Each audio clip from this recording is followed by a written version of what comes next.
Hey, folks, we're live. This is Scotty Roberts. Welcome to the Intrepid radio program right here on the Odyssey Radio Network.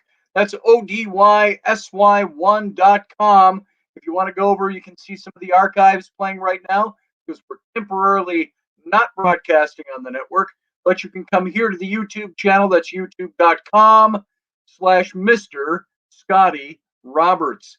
Come on over, enjoy what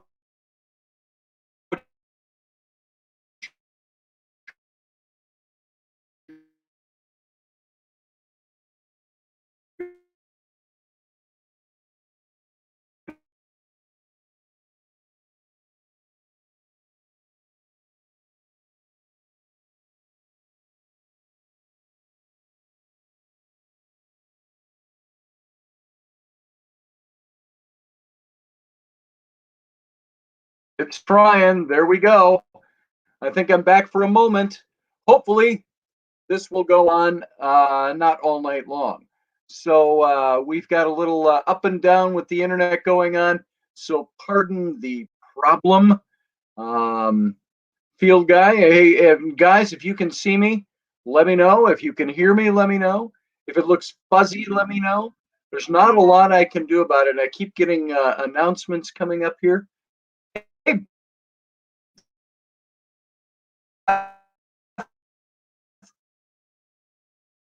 how you doing? It went again. Oh, there we go. My own camera keeps going off and on with the internet. So and there's a bit of a delay, so you may catch that about 30 seconds later. So far, so good. Let's see what happens. Our internet is weak. I have looked into some tools to try to strengthen it, and there's nothing we can do unless they strengthen the internet from the source. So Doug Stack won't be here tonight. So Doug, I just talked to him a little while ago. I hope you are having a good evening, brother. Morgan Snow, good to see you tonight. And Field Guy, good to see you. And you know, folks, this little broadcast, you can see now we've got the logo up there and Penman hats up here and the logo here and different logos down here and our little scroll bar at the bottom.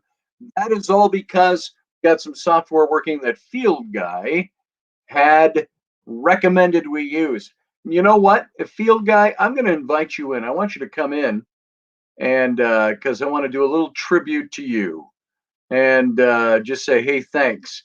So Field Guy, I'm going to private chat you over in the in StreamYard. So let me put in a private chat. Oh no, that's only with all guests. So let me go over to your. Oh, I got to open up Facebook, and I hate doing this because I don't want to lose any connectivity. But let's. I'm going to have to do that for you this way. And let's get you a link.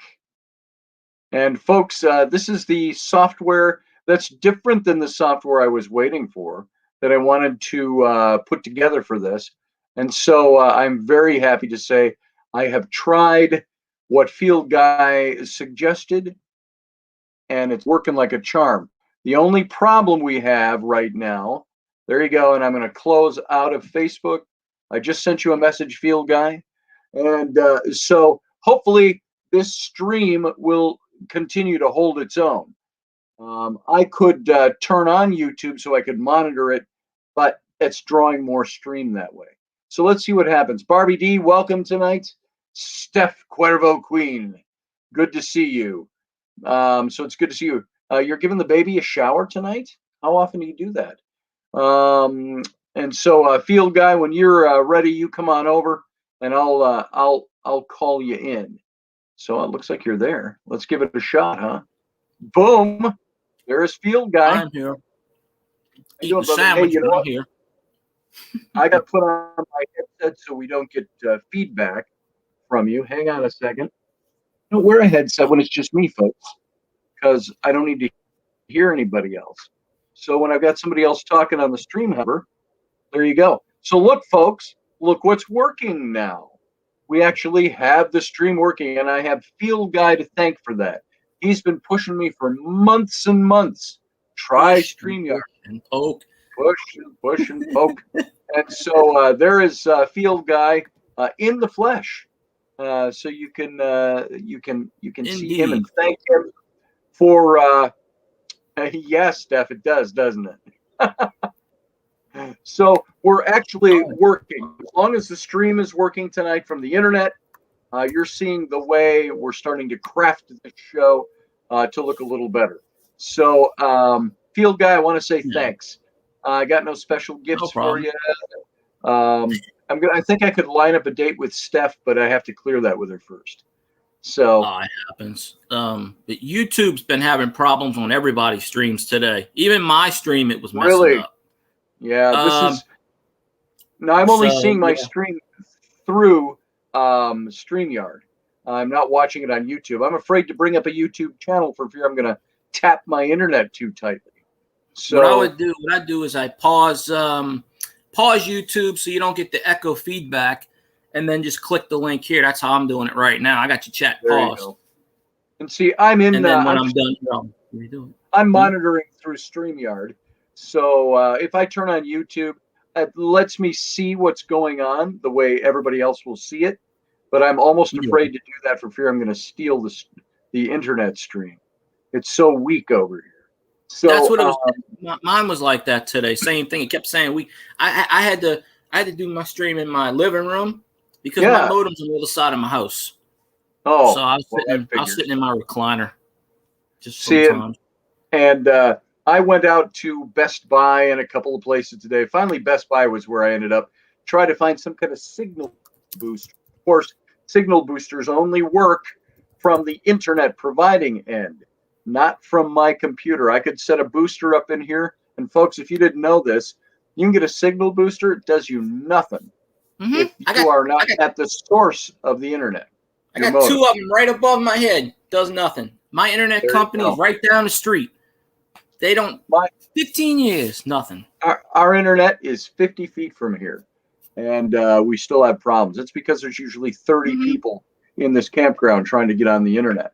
That's So probably why. now, when I was over at Pete's and I was doing my live stream up in his trailer, he's got his own servers. He's an IT guy, and so he connects to the internet through his own stuff, and so we had strong signal over there, but it doesn't reach over here. So yeah, I could try some tinfoil. Hey, Ryan Gale. Hey, everybody. Good old friend of mine, Cool. Ryan Gale. Remember, I've talked about the Highland Regiment that we did. Wow, we started the regiment in 1998.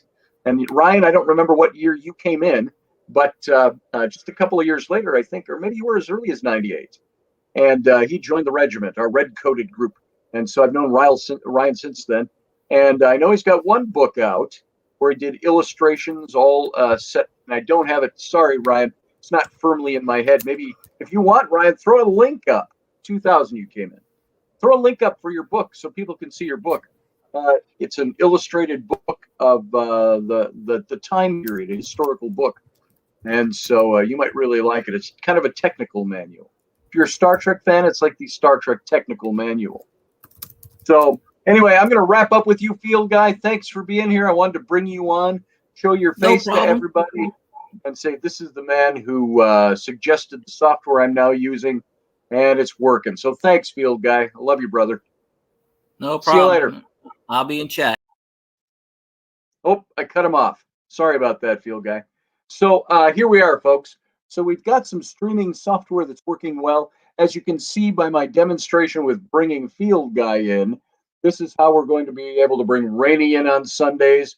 Hopefully, Ruben Fastor. So I was trying to connect with him most of the day today to see if he could come on tonight. But we'll get him another day this week, I'm sure. And so everybody who's here, Carly Sagan, good to see you, Carly. I hope you're doing well today. I hope Kinsey is doing well. If she's in earshot, hey, Kinsey, I hope you're doing well today. Good to see you. And of course, we got Susie Q. Good to see you, Susie Q. Glad you're in here tonight. Steve Clark, howdy, in your own language. And glad to have you here. This is one of the beautiful things about doing a live stream.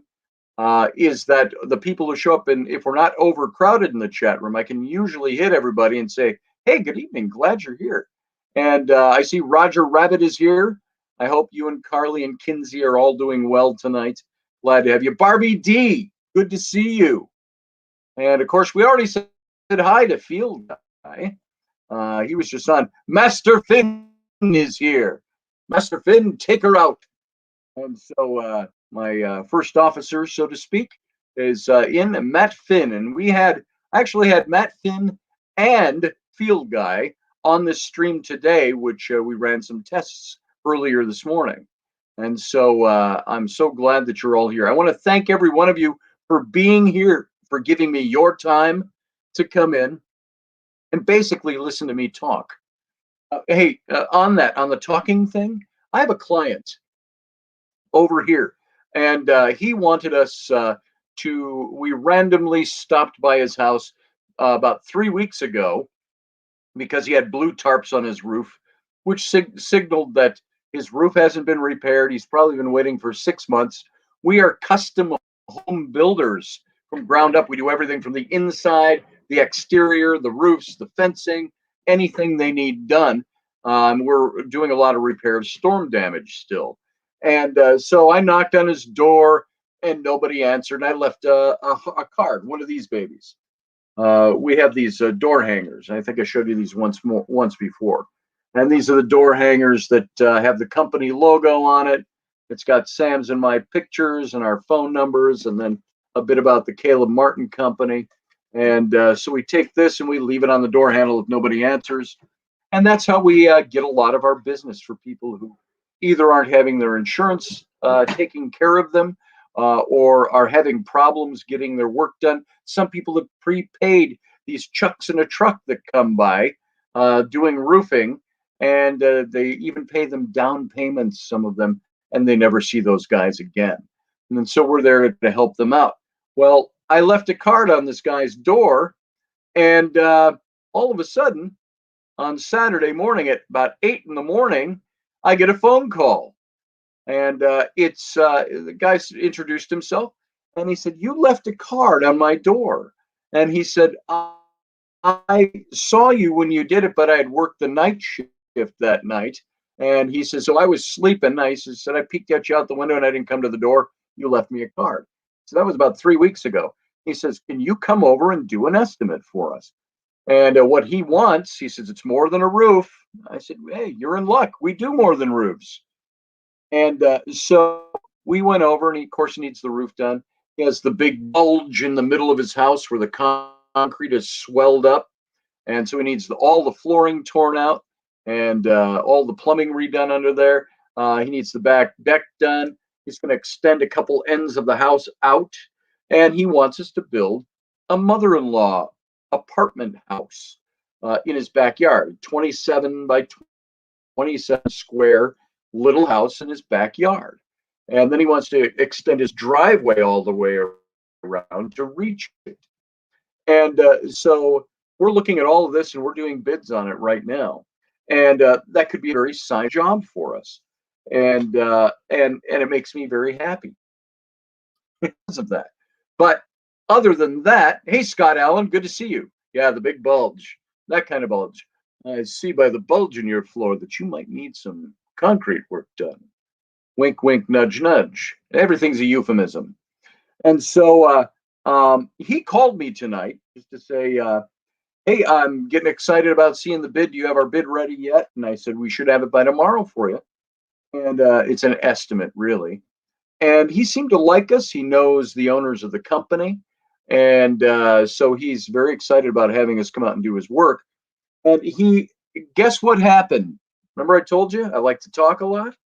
You know what happened on the phone? He said, "Hey, I saw on," because I had left him, we were talking a little bit while we were there. And I left him my business card for the company, which is this one. And then I also left him my personal card because we were talking about some stuff. That's my personal business card. And so he said, "Hey, I noticed you were in Egypt on your business card." He says, "I got a question. Do you know anything about Egyptology?" And I said, "A little bit." And he says, "How often have you been? Have you been there before?" Obviously. And I said, "Yeah, I used to go quite a bit." And so we got to talking, and he had a question about, get this, tell me I don't know how to talk about this topic. He had a question about Moses. And his question had something to do with Moses and Ethiopia. He says, wasn't there something about, you know, anything about Moses and Ethiopia and the Exodus story? And I said, I know something about that. And I felt like Indiana Jones in the Last Crusade, where he's with the blonde Nazi chick, doesn't know she's a Nazi yet, and they're down underneath that museum or library in Venice, and they see all kinds of inscriptions on the walls in these catacombs. And she goes, "Look, that looks like the Ark of the Covenant." And she says, "Is that the Ark of the Covenant?" And he says, "I'm pretty sure." She said, and he says, "Yeah, I got it. I'm pretty sure that's the Ark of the Covenant." And that's kind of the way I felt today. Yeah, I think I know a little something about Moses, at least the story, the legends, the history. And so we talked about it for a bit. We ended up being on the about an hour this evening talking about Moses and sentiment. And he's I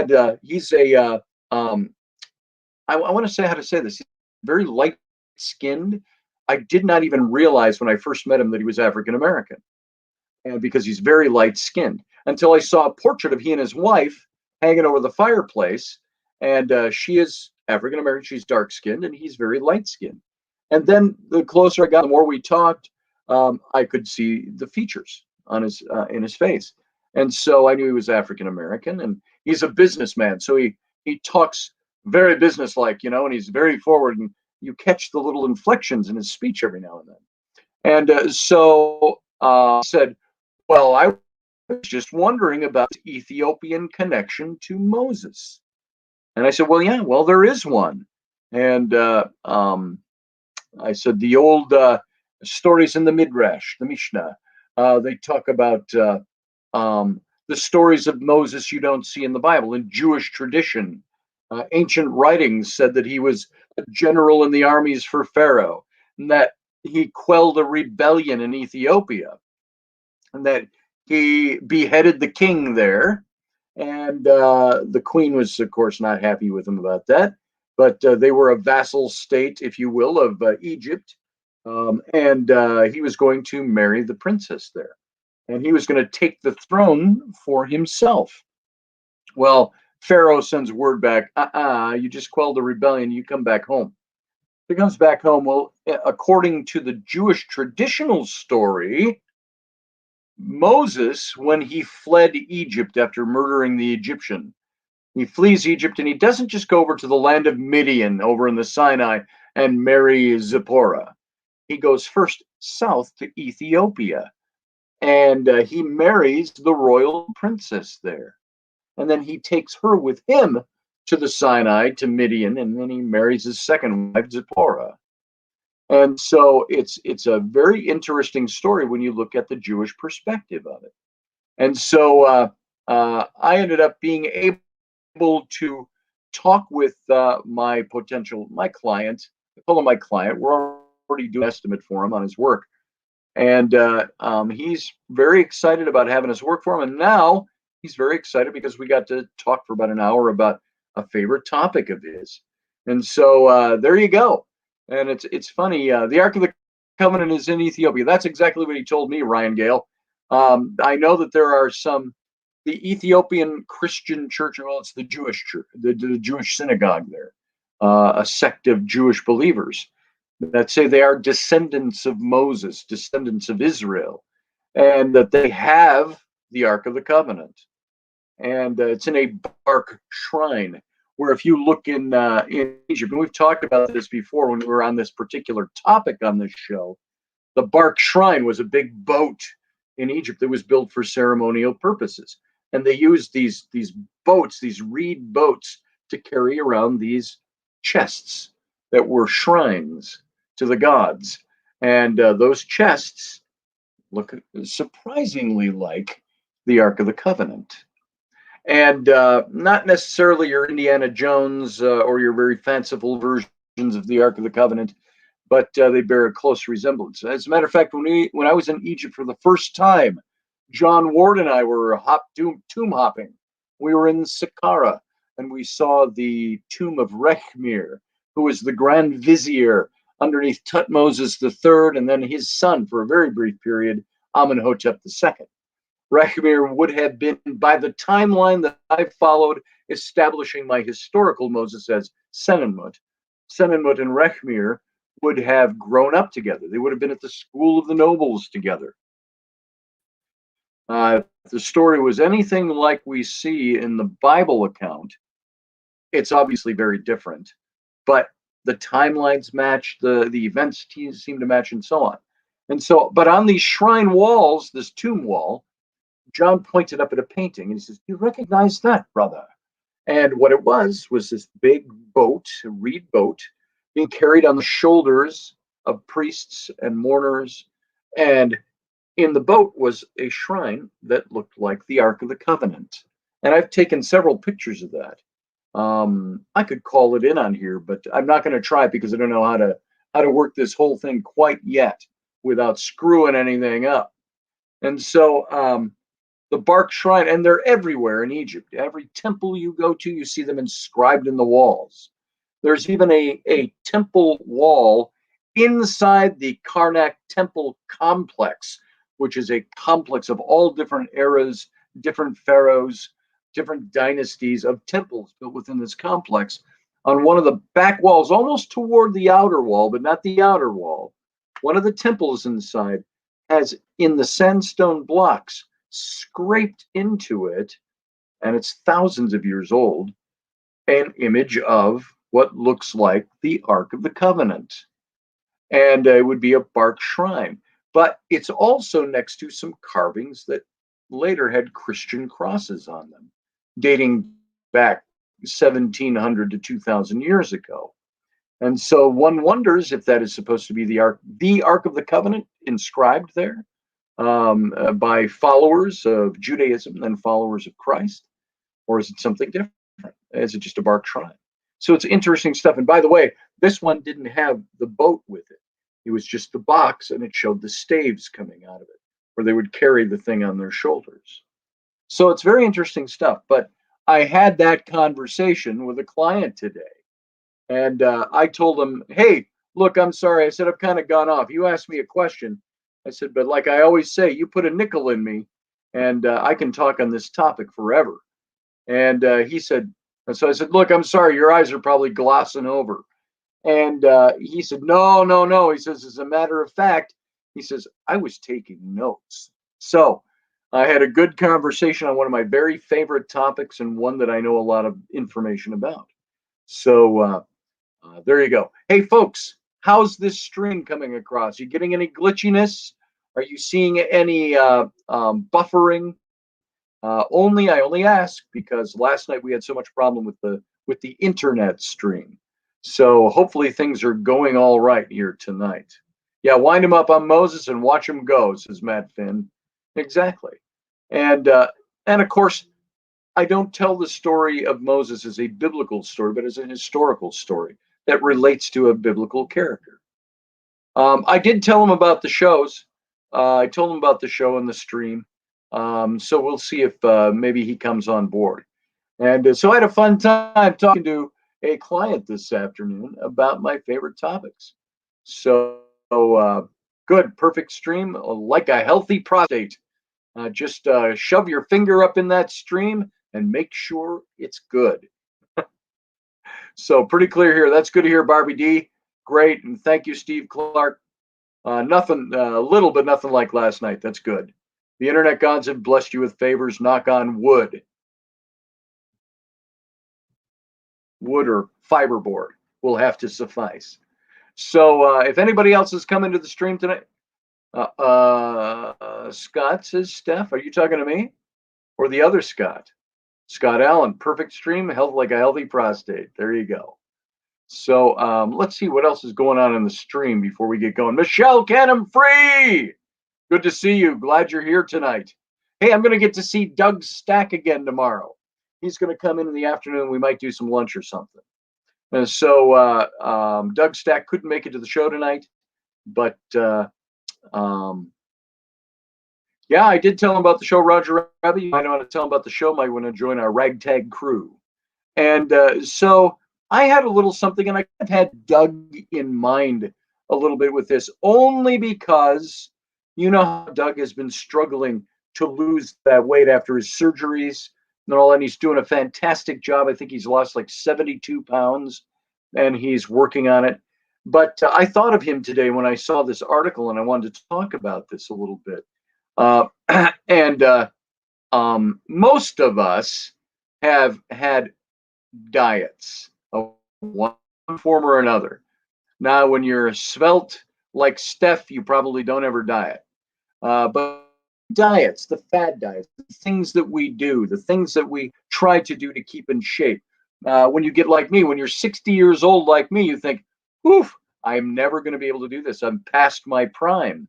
But there are ways to lose a few pounds. Field Guy says he's trying to lose a few pounds. By the way, Beth Kirkham says the guy took 500 people and wandered around a few miles of desert for 40 years when their destination was a 6-day walk up the shore. I don't think very much of it. Yeah, and that's the thing. The destination really should have taken. They say there were some estimates that there were something like 2.5 million people in the Exodus. I think that that's a mistranslation of numbers, the way it was figured, because they said there was something like I think it was like 100,000 men and all with family, wives and families, and their livestock and everything. Well, you have a mass migration like that, it's going to leave some signs on the land. It's going to be things, and some people think there are things like that on the land. There are marks. There are people that have looked for it. And yeah, why would they not go into the promised land that they were going to? It's only roughly at most with a horde like that of even 500 guys with their wives and kids and their livestock. That would take a couple of weeks to walk across the Sinai Desert to get there, moving a horde like that. And so you have to ask the question: did this really happen the way it was told? Were there that many people that went through? And of course, we know we've talked about they came down through the Wadi Tumalat, I believe, and around the Bitter Lakes, and then down the west. It would be the east bank, the west bank of the Red Sea, and into the Sinai. And I think they wandered, according to the biblical story, they wandered because God was punishing them for their lack of faith, and He told them to wander nomadically. But then, of course, you have tribes like the tribe of Dan, one of the tribes of Israel, that broke off from Moses and the rest of the people. They said, "We're not doing this bullshit. We are not wandering through the desert. We have decided we're breaking off from Israel." And they went according to story and according to even the biblical account. And I've seen good archaeologists and good historians talk about this, how they left, and the tribe of Dan would have gone up to the north of Israel, up into the Lebanon region that you have nowadays. And so they broke off. Not everybody stuck around. I think it was kind of a corporate thing that Moses said, if you're going to be a nation with us, you stay with us. And they just wandered around for 40 years till everybody died off. They became a nomadic tribe. And so, there's all kinds of parts of this story that just don't smack of having any good common sense behind them, let alone anything other than a fictionalized story. But there are signs and evidences that there was an exodus, maybe two of them, and that there was some migration in there. So it's all things we've talked about before, and we'll do it another time. But I get what you're saying, Beth Kirkham. Yeah, it kind of looks hard to believe, and yet there are some telltale signs that it happened. And so it's very interesting. I mean, even when John and I went to the Sinai and we went to Serebet el Khadim, the mountain there, this is the mountain that, remember, we've talked about this before. They've got St. Catherine's way over on the east side of the Sinai, where they say the traditional Mount Sinai is. Yet Flinders Petrie, archaeologist from the late 19th century, he contended that the Exodus, or that the Mount Sinai of the Bible, was not that site, but a site more toward the center of the Sinai, Serebet el Chedim. And this is where John and I went, and we took our group there the next year. And there are hieroglyphics we found that they have found in the surrounding hills and the mountains. There's no, I think it's all desert, it's all rock. So these rocky, craggy hills and into mountains and cliffs and so on. That's where all the people were that were slaves to Egypt that were mining in the hills there back in the dynastic period. They mined turquoise, and there was also copper. And they did discover in one of those particular caves, a cave that had been mined out, that there was Proto-Hebrew writing there. And the engraving itself was done very rough. Somebody had written a message, and I don't remember what it said, but it was in a Proto-Hebrew script. It was pre what we would think of as Hebrew of the Old Testament, say, and the modern era of that time. And so it was the original letters.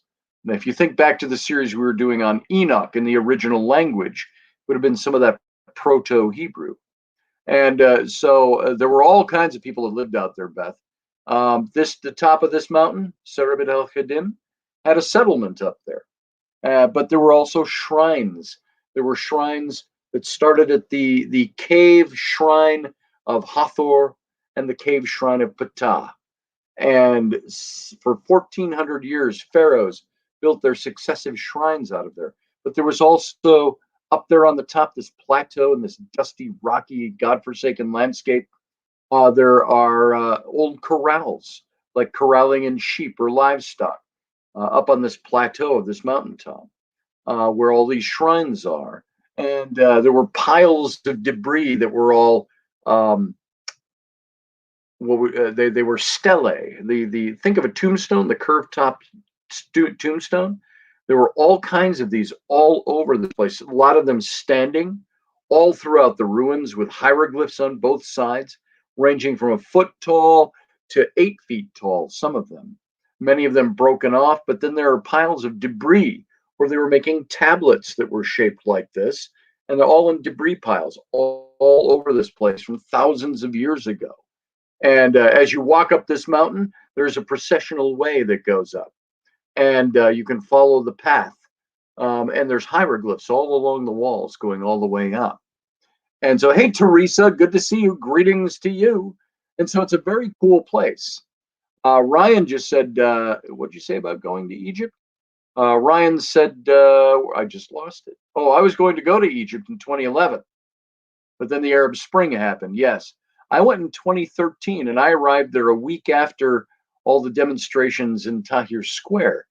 And when we were in Cairo, we were staying at a little place where John and Maria had stayed many times in Cairo. And it was a block off of Tahrir Square.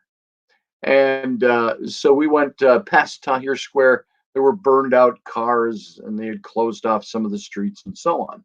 So we pretty much bugged out of Cairo that day and went down to Luxor.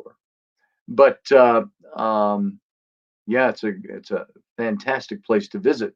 And if you were to quote Zahi Hawass, the former Minister of Antiquities for Egypt, and now still very big in Egypt in tourism and archaeology, he would look at you in the camera. I saw a little video of his. Egypt is safe. It's safe. Come and join us. And that almost sounded Italian, but you know, Zahi Hawass. So there you go. Anyway, I was going to talk about something very mundane, but something that about the psychology of weight loss. Now, that's the reason I brought that up. There's all of us at one time or another, or off and on and off and on and off and on through our whole lives, and trying to lose weight. I got to lose weight. You know, I look at myself right now. I could lose a good 40 pounds, maybe 50. And because we want to be in sex. We want to be attractive to ourselves in the mirror to our spouses.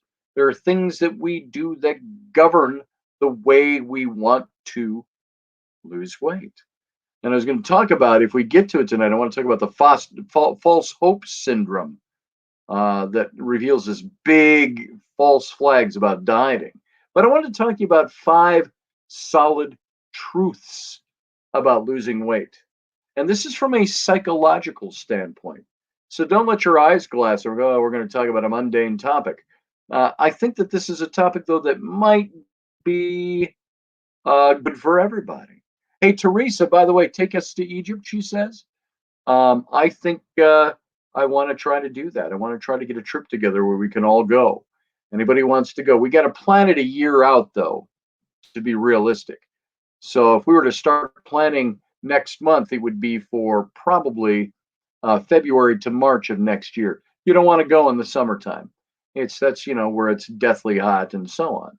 Michelle Cannon Free is just in the door, even though I saw her earlier. So is the stream going okay? I'm seeing people talking about the internet being mad at us. I hope that the show is flowing a little better tonight than it did last night. So on and so forth. So there you go. But Steve said, I didn't change my diet, but I've been walking my 24 acres almost every day doing something. I was 350 pounds 10 years ago, now 210 pounds. So we're going to go ahead. I want to talk to you about a few things of these 5 solid truths about losing weight, because it's something we all do and all need to do. Sam, are you going to join me? Is that why you're here? I'm bringing food back for you. Somebody gave you a beer. Somebody gave Sam some shots and some beer. Yes, I know. I have photos to commemorate those.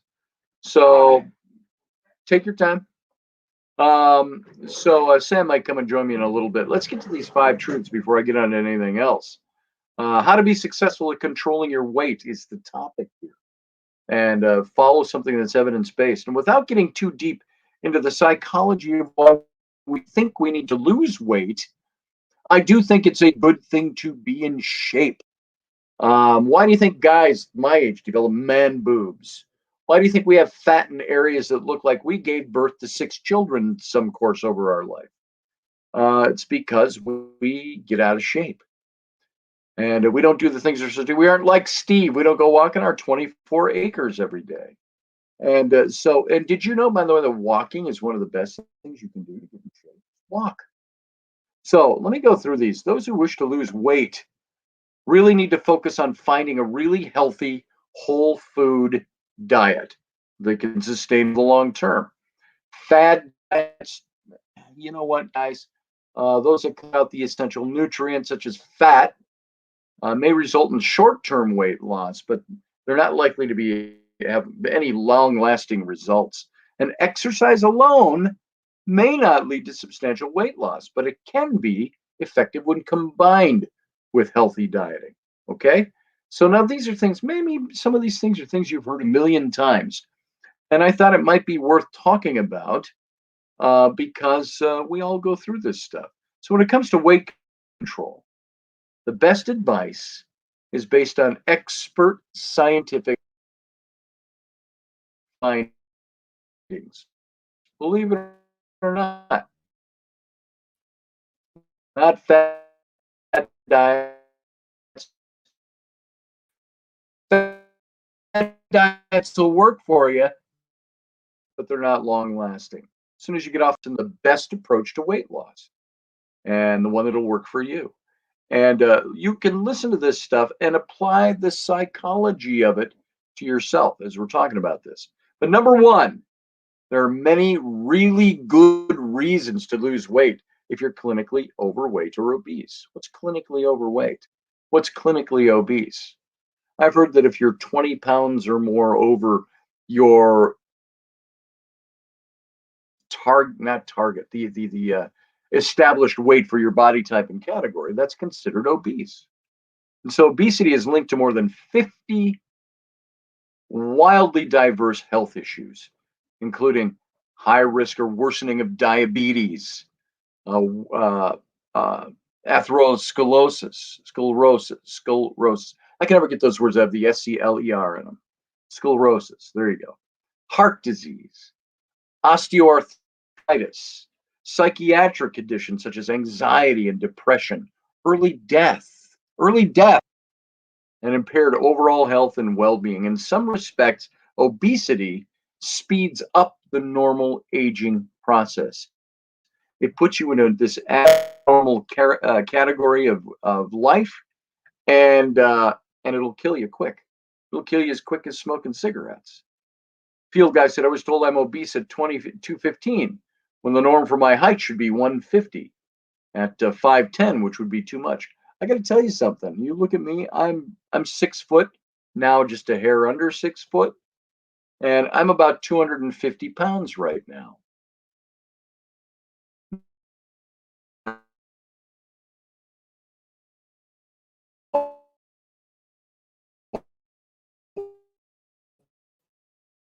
If I get to my categorized 250, 6 foot, I'm supposed to be 180. At 180, imagine 70 pounds off of me now. And I mean, you've all seen what I look like. I'm not standing up here, but imagine if I were to take 70 pounds off my frame, I think I would look like I'm ready to be put in the grave. And so I think it varies on body types and all of that stuff. So yeah, I saw the glitch. Thank you, Steph. Everybody, let me know if you see it on your end. There was a little glitch here. So, obesity, though, is a big killer. Diabetes is a big killer. I have diabetes. Do you know the complications that are attached to diabetes? From neuropathy, feet and your legs and your hands and things like that.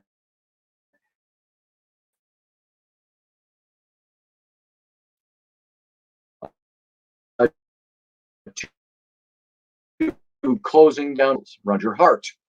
And if you don't watch it, kill you. As a matter of fact, tying into my Egyptian talk, Hatshepsut, the pharaoh queen, was believed to have died of diabetes, complications of diabetes. They said she was very obese at the end of her life. That's too bad because I always see her as this gloriously gorgeous Egyptian woman. And she probably was when she was younger, but not so much as she got to the end of her life because it was uncontrolled diabetes, something they didn't know anything about. So, number two, to be successful, a weight loss diet has to be sustainable. In other words, the best diet is one that you can stick to during and after weight loss. And one study looked at the weight loss and the sustainability of the diet of 250 over the Mediterranean diet or paleo diet programs. And the researchers found that while half of the participants chose the fasting diet and lost the most weight over 12 months, those who chose a Mediterranean diet plan were better able to stick to their diet after 1 year than those on a fasting or a paleo diet. And regardless of their chosen plan, those individuals who were still consistently following their chosen diet after 12 months lost the most weight within their group.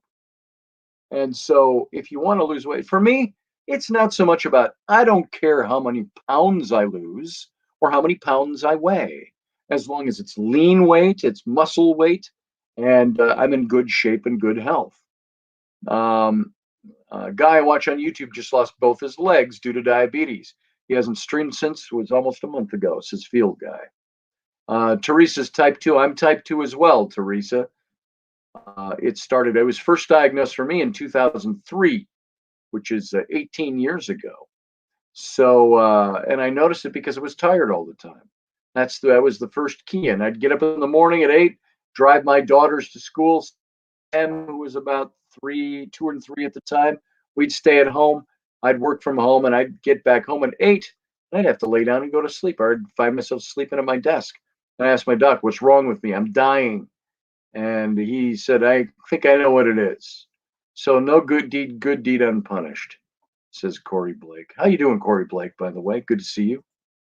So number 3, low-fat diets just don't work. For decades, cutting fat from the diet was encouraged by many weight loss programs, but in the end, there's no shred of evidence of long-term success with that approach of cutting out fat. Health experts began to look beyond the source of calories toward promoting overall healthful eating behavior and patterns, eating whole foods instead of processed. Convenience foods got to be out. You got to be out. You don't go to McDonald's as a lifestyle. You get rid of convenience foods. I've got a good friend of mine who's probably 100 pounds overweight, and he keeps talking about wanting to lose weight and get in shape, but all he eats are processed convenience foods. You look at his freezer, they're filled full of frozen egg rolls, frozen pizzas, frozen taquitos, frozen breaded chicken wings. When we go out to eat at like Buffalo Wild Wings every now and then, he'll always order the breaded chicken wings, the boneless breaded.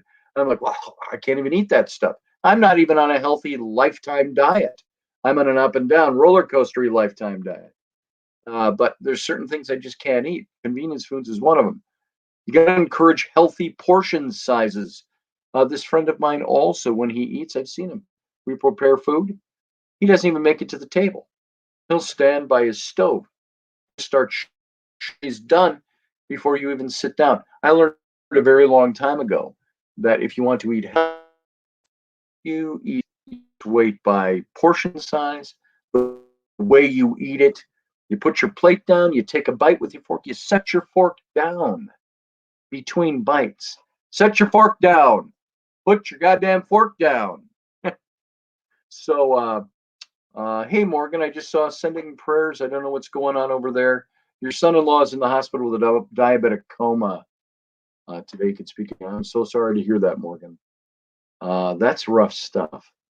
I know I don't feel the highs as much as I do the lows. When I get a low blood sugar, I'll find that I get lightheaded right away. I can feel like my body is shaking on the inside so slightly you couldn't see it, but I can feel it.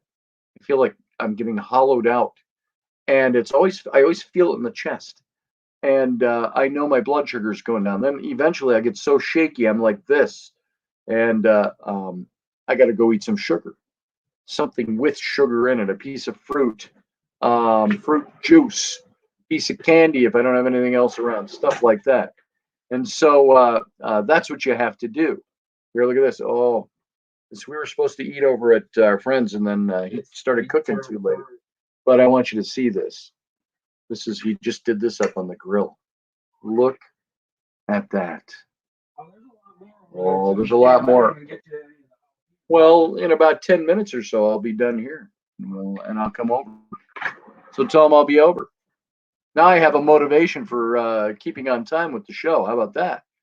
So, yeah, you've got to eat portion sizes. The way you eat, the how you eat is very important. There's a variety of ways to lose weight and keep it up. Besides eating healthy foods, staying active, finding professional and personal support. You have to look for an eating style that suits you long term. And like I've said before, my chiropractor, who is also a physical therapist, and he's in excellent shape.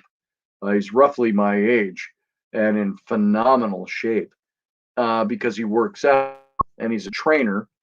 He told me the four things: leans, greens, nuts, and seeds. That's what you eat. Lean meats, lean foods. Greens, goes without saying what that is.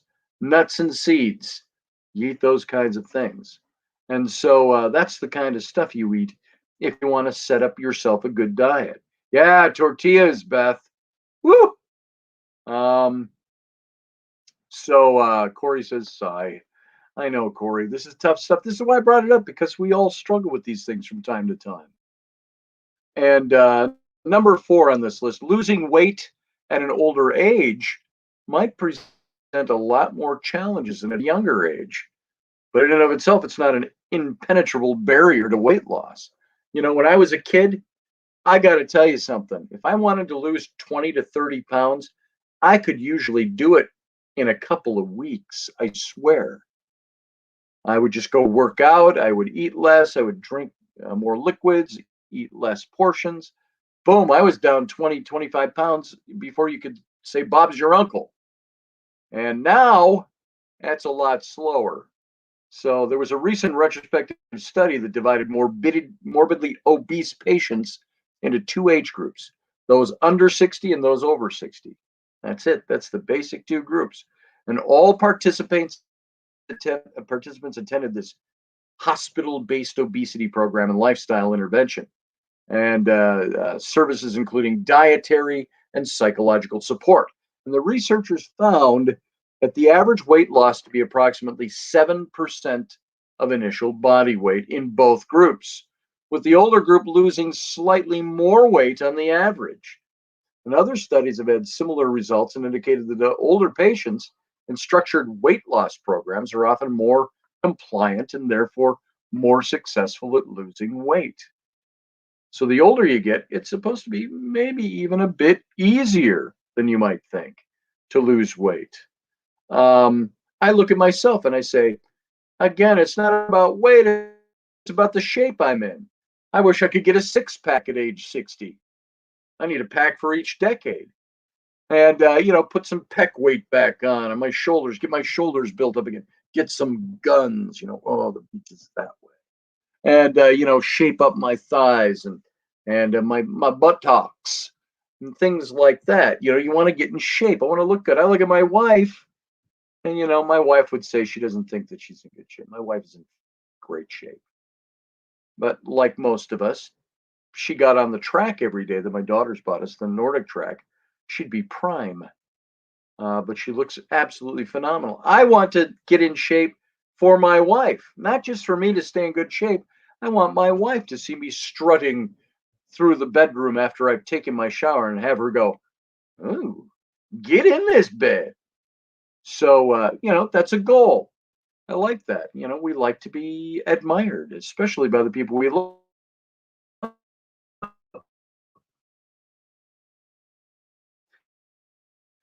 So, number five, diet used in sync with each other for weight control, then either one alone or standalone. If you're going to try to diet, you got to add the exercise. You've got to add, and that exercise doesn't mean I'm leaving to the gym to pump myself up. It's not that. It doesn't mean you have to go out and start free weightlifting. To lose body weight and body fat, you might be tempted to either change your eating habits or increase the amount of exercise that you get on a regular basis.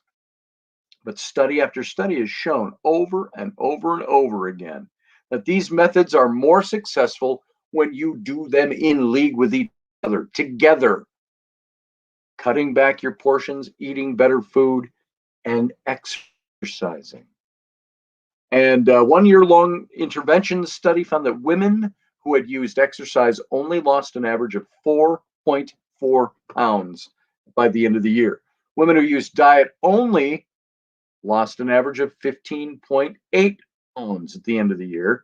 And women who changed their diet and exercise regularly together regularly lost 19.8 pounds on the average by the end of that study. So, and it's always, of course, important to clear any kind of plan that you're going to do with your weight loss or your dietary change, anything. You got to clear that with your physician. Just ask your doc, hey, can I do this thing? Now, like with me, after my heart surgery, my hip surgery, I put on a lot of weight because I sat on my fat ass getting fatter. And so I asked my doc, what are the things that I can do? How do I know I can do something? I said, I don't want to do something, then stroke out or have a heart attack right in the middle of it. And then and only then realize, oh, you shouldn't have been doing that. Well, that's basically what they said. You're going to eat right. This is the leans, greens, nuts, and seeds, and exercise and listen to your body. I hate that because it's like, what if my body doesn't wait? What if my body's a procrastinator? And all of a sudden I go, I got a heart attack coming on, and my body's going, oh, no, no, no, heart attack, heart attack. And it didn't warn me ahead of time. So yes, Corey, we're very able to deceive ourselves. For Teresa, it's white meats, extra lean beef, more fish. Fish. That's the hardest thing to think about. We're always buying, like here, Haven't cooked any fish since Sam and I have been here. We've had some tuna fish in a can. We haven't prepped any fresh fish. You know why? Because burger is easier. Get ground beef, make spaghetti, make some kind of ground beef dish out of it.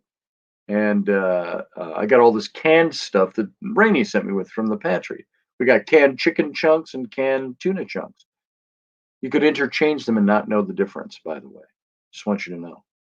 And that stuff's very high in sodium, which is something I need to avoid having too much of. But everything in moderation is the idea. Tuna, says Field Guy. Shell Cannon 3, yes. Oh, ouch, sis. Beth Kirkham. What did Beth say? What did I miss? Beth said, oh man, it's going way back. Small portions is a good thing. Lots of walking. Yeah, indeed. There it is. So there's some ideas. There's 5 solid truths about losing weight and making it stick. And you know what else I've got here? We got about 3 minutes left of the show officially, but there's this thing called the false hope syndrome. And that reveals a big problem when we are dieting. And this is how to overcome past dieting failures. This is all psychological stuff, by the way. I find some of this stuff through Psychology Today, through other psychological writings that are out there that I'm subscribed to. The false hope syndrome is believing that a diet is going to be effective despite having failed at it in the past. And this mindset could be driven by a need for control over the dieting process. You know, when I was a kid in my 20s and I wanted to lose weight, I would go on like the Slim Fast plan. Yeah, believe it or not, Slim Fast has been around since the 80s. And that's where you did nothing but drink these 2 shakes a day for 2 weeks. And you were fasting and drinking only the Slim Fast shakes that you would mix up. And you lose 20 pounds. It's like, wow, I did a great job. You know, you lost 20 pounds. You just deprived yourself of solid food. It was a fad diet. It's still a fad diet. You can use things like that to augment your diet. Maybe skip a meal a day, but then you got to do that and keep that. You got to do that for a year or more. Keep it going. So the mindset could be driven by this need for control over the dieting process, this false hope syndrome. We want to keep telling ourselves this is going to work. It didn't work last time because it didn't take the time to make it work. Well, maybe it didn't work last time because you did that. And also, it's more of a fad. And it might be false hope syndrome might lead people to overestimate the amount of weight they're going to lose, how quickly they'll lose it.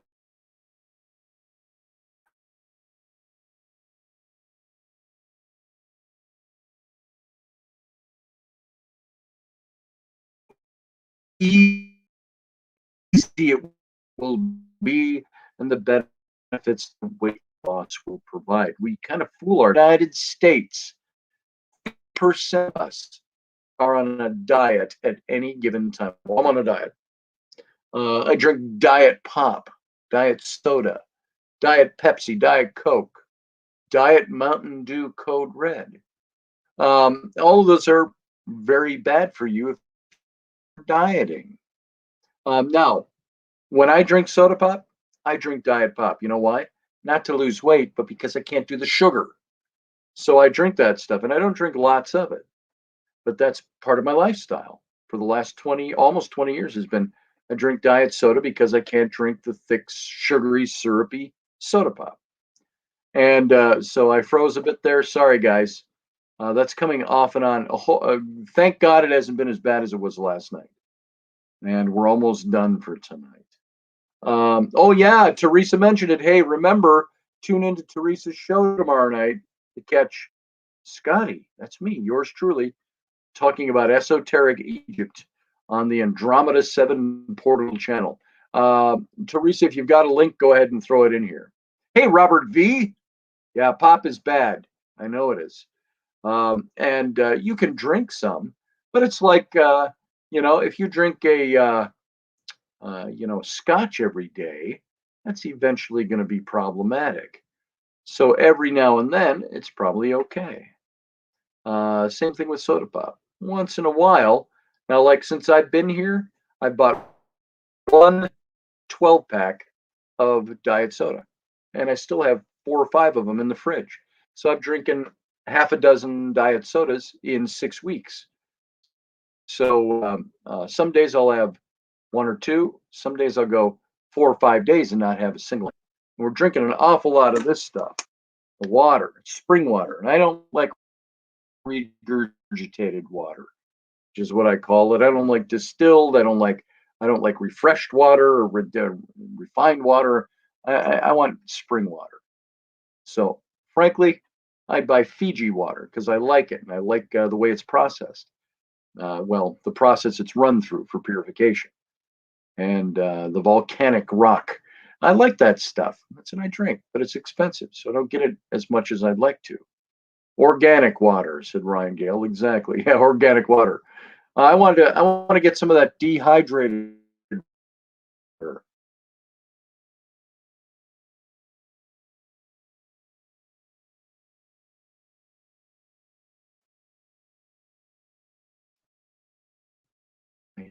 It's lasts a lot longer. So false hope syndrome when it comes to lifestyle, you have to look at what the research tells us. The diet mentality. The research on the diet mentality. Part of the mentality can be described as false hope or the false hope syndrome. And one way of looking at this is the dieters are persistently convinced that their next attempt, the next time I do this, it's going to work, in spite of all the evidence to the contrary. So clinging to false hope actually gives the dieter this feeling of control over the dieting process. And that sense of control all but eliminates access to lessons that could be learned from many or any prior attempts at it. So, according to the diet behavior researchers Polivy and Herman in 2002, false hope syndrome plays out in the dieting process in 4 ways, and we're going to end on this. One, overestimation of the amount of weight that'll be lost. You overestimate how much you're going to lose. I'm going to start this diet and I'm going to be 40 pounds lighter at the end of the month. That's an overestimation. How quickly the weight's going to be lost. That's the second one. Oh, I can do that in 2 weeks. 2 weeks. And the ease with which this will happen. And an unrealistic expectation of positive effects on the rest of their lives. And so that's some of the stuff that goes on when we diet. And I thought it was interesting. It came to mind because I know some people who are going through some time to lose weight or doing the best job they possibly can. And I look at somebody like Doug, who is down 72 pounds and still has a long ways to go, but he's feeling pretty good about himself. And so it's nice. You always plateau when you lose weight. You'll get to a point and it's going to even out, and then you start losing again. But what you have to do, I was told a long time ago by a trainer back when I was bodybuilding, and we're talking, geez, 35 years ago. But you can, by the way, if you're on my Facebook and you see the memory I just posted, I said it showed me at age 21 in the Honduras, and then again in the Honduras 8 or 9 years later. Look at the way my body changed in that time. During that period, I was doing bodybuilding and weightlifting. Now, I wasn't all muscular and built out and had veins running through all my muscles. I was just bodybuilding and weightlifting, and I was staying in shape. And you'll see quite a difference. I was a scrawny little kid when I was 21, but when I was 30, 9 years later, I was pretty beefy. But that's the stuff you do to try to. And I look at that beefcake. Yes, Ryan Gale, you know all about the beefcake. We just And so, yeah, there you go. So we all have these expectations of what we're going to look like and what we're going to do and what we're going to achieve, and stick to it. All you got to do is have this idea that I'm going to do something and I'm going to make it my lifestyle, and I'm just going to take it as it comes. I'm going to set my goal to say, a year from now, I want to be in much better shape than I am now. Now, we might have special events. You can fad diet for the special events, but don't expect that that's going to stay off your body. So we've all been there. We've all done it. So Brianna Dunlap, I'm so glad you're here, but I hate to tell you this, but we're going to say goodnight now. We're done. for tonight, but you can catch us right here tomorrow night. I want to thank you for being here. If all goes well, knock on wood, we'll have Ruben Fast Horse tomorrow. So we'll see what's going to go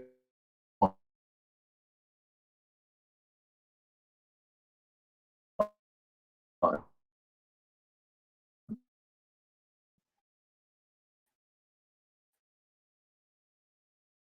And so I want to thank you. There we go. I'm still here.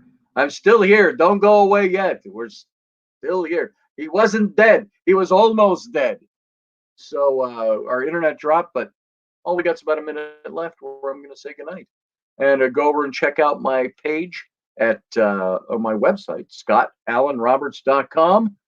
And also check out my Etsy page. You can get there through scottallenroberts.com. So I'm not going to give you all the links. You can just click on the little pictures up in the headers. So I want to say, hey, folks, I got to get in the frame. Live long and prosper. We'll see you tomorrow night. Good night.